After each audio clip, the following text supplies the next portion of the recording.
अस्सलाम वालेकुम व्यूअर्स, मैं हूं अफशा सिद्दीकी हंगर्स कुजीन की जानिब से और सर्दियों के इस ज़बरदस्त से मौसम में एक बहुत ही इजी सी रेसिपी आज आपके लिए लेकर आई हूं। इसका नाम है देसी घी। तो चलिए व्यूअर्स, इसको तैयार करते हैं। ये बहुत आसान है बनाना।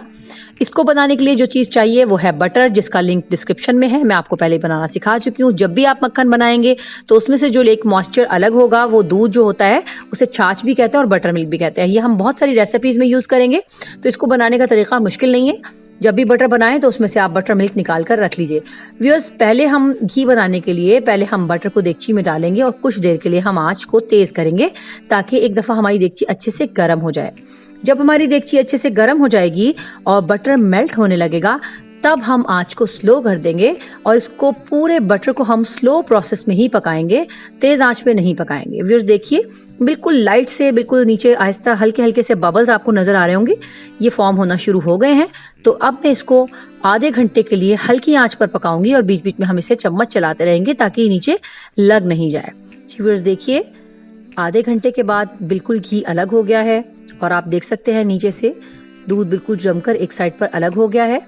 तो व्यूअर्स, अब हम क्या करेंगे कि इसको चूल्हा बंद करेंगे और इसे थोड़ा सा सेटल होने के लिए छोड़ देंगे। जब ये जरा सा ठंडा हो जाएगा तो हम इसको जिस जार में भरना चाहें या बॉटल्स में डालना चाहें, हम इसको उसमें छान कर भर देंगे।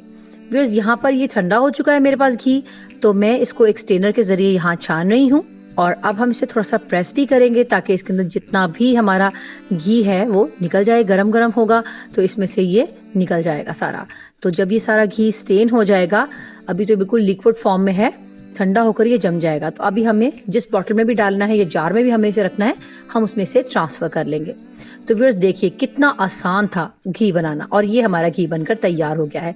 ये बिल्कुल भी खराब नहीं होगा, सालों चलने वाली चीज़ है। आप चाहें तो इसे फ्रिज में भी रख सकते हैं, फ्रिज में रखेंगे ये जम जाएगा। वैसे ही आजकल सर्दियां हैं, अभी तो ये ताज़ा बना है तो ये बिल्कुल आपको येलो कलर का दिखाई दे रहा है, लेकिन जब ज़रा सी ठंडक होगी तो ये जमकर वाइट कलर का हो जाएगा।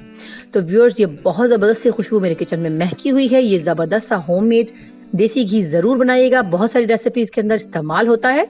तो इंशाल्लाह मुझे उम्मीद है कि आपको मेरी रेसिपी अच्छी लगी होगी। अगर आपको मेरी रेसिपी अच्छी लगी हो तो मेरी वीडियोस को लाइक कीजिए, शेयर कीजिए, मेरे चैनल को सब्सक्राइब कीजिए। दुआ में याद रखिएगा, इंशाल्लाह जल्द ही किसी नई रेसिपी के साथ आपसे मुलाकात होगी। तब तक के लिए मुझे इजाजत दीजिए। अल्लाह हाफ़िज़।